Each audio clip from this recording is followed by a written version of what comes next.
Labvakar, 12 soļu grupa. Boris, un šodien mums ir 24. augusts. 24. 08, 2026, 12 soļi. Lasam dzīves stāstu, un tas dzīves stāsts ir 3.14. Brīvība no valgiem, un tātad.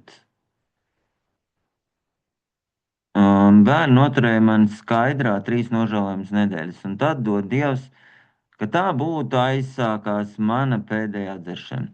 Es daudzkārt anīnos alkohoļos esmu dzirdējis teicienu, katra alkoholiķa dzīve ir viena laba dzeršana, un tā dzeršana mūs ieved anīmos alkohoļos.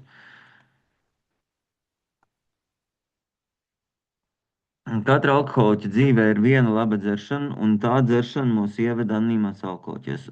Un es tam ticu. Es plostoju 60 dienas no rīta līdz vakaram, un tas bija mans mērķis, burtiskā nozīmē nozerties līdz nāvei. Šajā periodā es 2 reizes tiku arestēta par dzeršanu automašīnā. Es biju vienīgais cilvēks, kuru personiski pazinu, kurš bija bijis cietumā, un man likās, ka svarīgākais bija tas, ka otrajā reizē tas vairs nelikās tik pazemojoši kā pirmajā. Beigās aiz izmisuma mana ģimene vērsās pie kāda ārsta pēc padomu. Viņš ieteica anīmas alkohoļus. Cilvēki, kurus tur satiku, nekavējoties saprata, ka tajā stāvoklī es nebiju spējīga uztvert neko no programmas. Mani ievietoja sanatorijā, lai es atskurptu un pieņemtu lēmumu par savu turpmāko dzīvi. Tieši šeit es pirmo reizi sapratu, ka kā aktīva alkoholiķiem man nebija nekādas tiesības, kad es dzēru. Sabiedrībai ir visas tiesības darīt ar mani, ko vien tā vēlās, un es nespēju pacelt ne pirkstiņa un to apturēt, jo es atteicos no savām tiesībām vienkārši izvēloties kļūt par apdraudējumu sev pašai un maniem tuvākiem.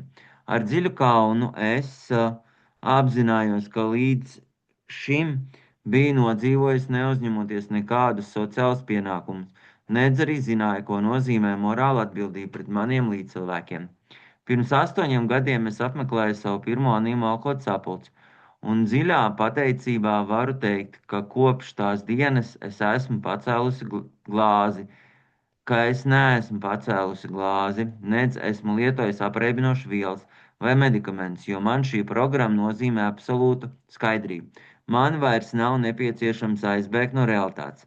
Viena no patiesi brīnišķīgām lietām anīmos alkohoļos ir iemācījusi, it kā ir tā, ka ir tā, ka arī realitāte ir divas puses. Iepriekš es biju pazinusi tikai programmas bargo pusi, taču tagad man bija iespēja iepazīt arī tās patīkamo pusi. Anīma alkohoļu biedri, kas mani sponsorēja, man sākumā teica, ka es nevien atrastu veidu, kā dzīvot bez dzeršanas, bet ka es atradīšu veidu, kā dzīvot bez vēlēšanās iedzert, ka vien pildīšu šīs vienkāršas lietas.